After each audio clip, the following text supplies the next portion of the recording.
Hello champions, क्या आपने कभी सोचा है कि C4 प्लांट C3 प्लांट से ज्यादा प्रोडक्टिव होते हैं? क्यों? तो आज चलिए समझते हैं। C2 पाथवे, फोटो रेस्पिरेशन, यही रीजन है जिसकी वजह से C4 प्लांट C3 प्लांट से ज्यादा प्रोडक्टिव होते हैं। So let's start photo respiration. Photo respiration यानी कि C2 पाथवे। अब हम सबसे पहले इसके नाम से देखिए, पहले नाम से मतलब निकालिए। फोटो रेस्पिरेशन, फोटो मीन्स क्या होता है कि लाइट की प्रेजेंस होनी चाहिए इसमें, तो ये रिएक्शन किस में होगी? लाइट की प्रेजेंस में होगी। और रेस्पिरेशन जिसमें ऑक्सीजन का यूज हो रहा हो उसको रेस्पिरेशन बोलेंगे। तो फोटो रेस्पिरेशन का मतलब क्या निकला कि लाइट की प्रेजेंस में ऑक्सीजन का यूज होना चाहिए। ठीक है, फोटो रेस्पिरेशन का मतलब क्या हुआ कि लाइट की प्रेजेंस में ऑक्सीजन का यूज होना चाहिए। अब फोटो रेस्पिरेशन यानी कि C2 पाथवे को पढ़ने से पहले हम लोग लीफ के बारे में पढ़ लेते हैं, क्योंकि अगर आपको लीफ का समझ में नहीं आएगा स्ट्रक्चर तो आप C2 पाथवे को नहीं समझ सकते। तो लीफ में भी आपको बेसिक इन्फॉर्मेशन बतानी चाहिए कि देखिए ये हमारी लीफ है। ठीक है, लीफ ये तो सबको पता है कि ये लीफ है।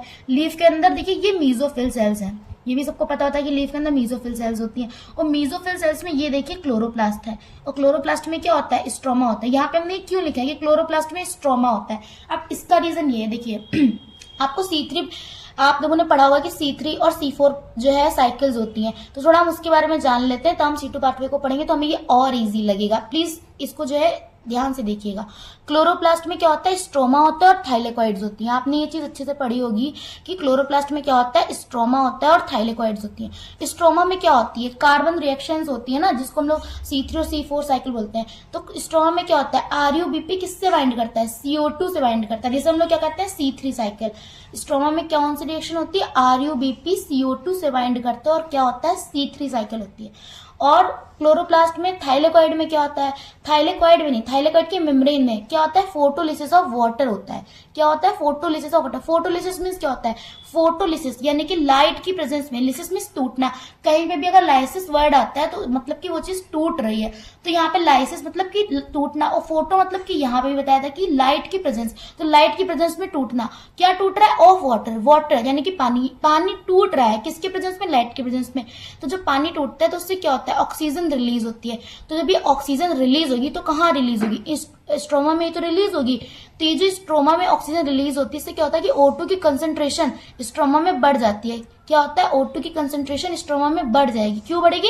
क्योंकि थाइलेकॉइड की मेम्ब्रेन में फोटोलिसिस ऑफ वाटर हो रहा है। ठीक है, और स्ट्रोमा में कौन सी रिएक्शन होती है? RuBp से CO2 को बाइंड करके PGA बनता है, जिसको हम लोग बोलते हैं C3 साइकिल। अब ये आपको समझ में आ गया तो आपको C2 पाथवे बहुत ईजी लगेगा। ठीक है, अब देखिए जैसे हमने आजकल के जून जुलाई के जो महीने चलते हैं, इसमें आपने देखा कितनी ज्यादा धूप होती है, कितना ज्यादा टेम्परेचर हाई होता है। तो ऐसे में जब हम लोग को पानी की इतनी ज्यादा जरूरत होती है तो प्लांट्स को नहीं होती होगी ना? प्लांट्स को भी तो बहुत ज्यादा जरूरत होती होगी। कभी आपने अगर अपने घर में पानी डाला हो गमलों में तो आपने देखा होगा मिट्टी बिल्कुल सूखी होती है, यानी कि प्लांट्स को धूप में और ज्यादा जरूरत होती है पानी की। ठीक है, तो अब ये देखिए कि इसकी कंडीशन क्या है कि एक तो हाई लाइट यानी कि सनलाइट जो है वो बहुत ज्यादा जब हाई होती है और टेम्परेचर बहुत ज्यादा हाई होता है, तो वाटर लॉस से प्रिवेंट करने के लिए, वाटर लॉस से प्रिवेंट करने के लिए जो स्टोमेटा होते हैं लीव्स के, वो क्या होते हैं? क्लोज हो जाते हैं।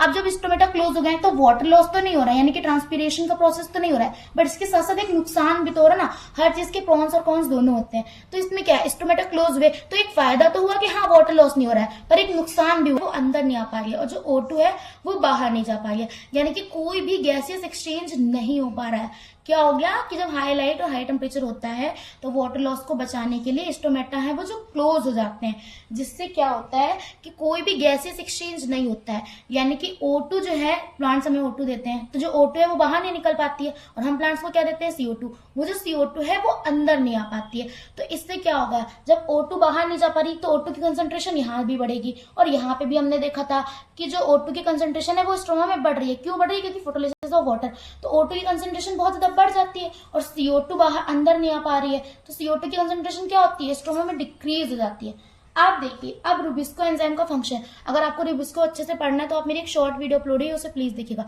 रुबिस्को जो है एक बहुत ही धोखेबाज इंसान है। रुबिस्को का बेस्ट फ्रेंड होता है CO2, बट जैसे ही लड़के होते हैं, जैसे ही उनके बीच में कोई लड़की आती है ना, तो वो अपने दोस्त को भी धोखा दे देते हैं। तो वही रुबिस्को करता है। रुबिस्को क्या करता है कि CO2 को धोखा दे देता है O2 के आते ही, यानी कि रुबिस्को और CO2 क्या है? बेस्ट फ्रेंड्स हैं, बट जैसे ही ऑक्सीजन आएगा ना इसको धोखा दे देगा ये।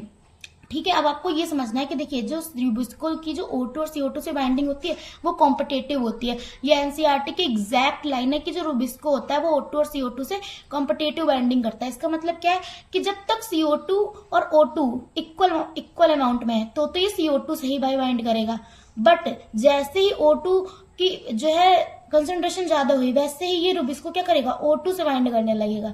ठीक है, जैसे आपके लाइफ में होता होगा, जैसे आपका जो दोस्त है वो पहले तो आपको ही भाव देता होगा, पर जैसे ही उसकी जिंदगी में लड़कियां बढ़ने लगती है ना वो लड़कियों को भाव देने लगता है। वैसे ही तो रुबिस्को क्या होता है, जैसे ही O2 की कंसंट्रेशन बढ़ेगी वो किसको भाव देने लगेगा, O2 को भाव देने लगेगा। तो ये रुबिस्को क्या करता है, O2 से बाइंड करता है, और जब तक CO2 और O2 की इक्वल कंसंट्रेशन रहती है तब तक वो CO2 से बाइंड करेगा। ठीक, अब देखिए जब ये RuBP, ये क्या है, 5 कार्बन का कंपाउंड है, ये जब ऑक्सीजन से रिएक्ट करता है तो ये टूट जाता है। 5 कार्बन का कंपाउंड है ना, तो ये कैसे टूटेगा, एक तो 3 कार्बन में और दूसरा 2 कार्बन में, तो एक तो 2 कार्बन का कंपाउंड बनता है, इसमें ये बनता है फॉस्फोग्लाइकोलेट।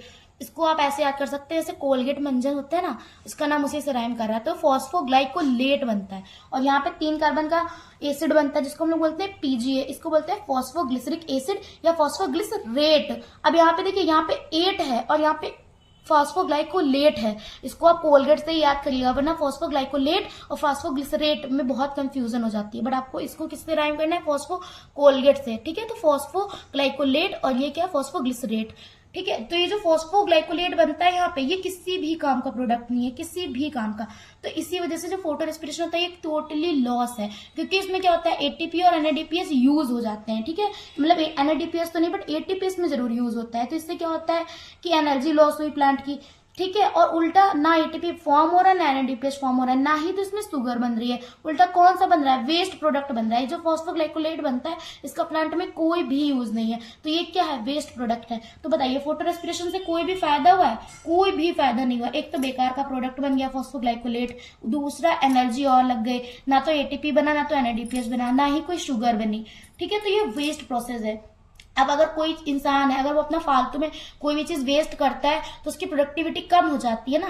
तो यही रीजन है कि जो C3 प्लांट्स होते हैं वो लेस प्रोडक्टिव होते हैं और C4 प्लांट्स हाई प्रोडक्टिव होते हैं, क्योंकि C4 प्लांट्स में फोटो रेस्पिरेशन कभी नहीं होता है। फोटो रेस्पिरेशन सिर्फ और सिर्फ C3 प्लांट्स में होता है, C4 प्लांट्स में जो है फोटो रेस्पिरेशन कभी नहीं होता है। इसीलिए C3 प्लांट्स लेस प्रोडक्टिव होते हैं और C4 प्लांट्स हाई प्रोडक्टिव होते हैं। अब फोटो रेस्पिरेशन के लास्ट बात आपको ये याद रखनी है कि ये 3 ऑर्गेनेलिस को जो है इन्वॉल्व करता है, एक तो क्लोरोप्लास्ट, दूसरा पेरोक्सिसोम और तीसरा माइटोकॉन्ड्रिया। क्लोरोप्लास्ट जो है, आपको इसको याद करना की ट्रिक ये है कि क्लोरोप्लास्ट यानी कि चम्मच, और पेरोक्सिसोम पे और माइटोकॉन्ड्रिया मिठाई, चम्मच पे मिठाई, ये एक ट्रिक है।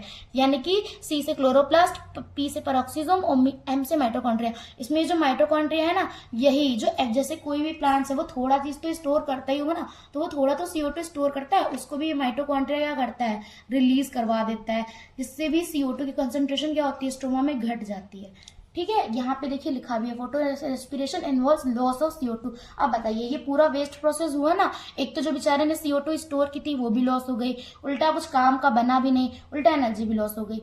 तो यही रीजन है कि C3 प्लांट्स क्या होते हैं, लेस प्रोडक्टिव होते हैं। होप आपको ये समझ में आया हो। प्लीज लाइक करिए, कमेंट करिए और अपने डाउट्स मुझे बताइए कि आपके क्या डाउट्स हैं।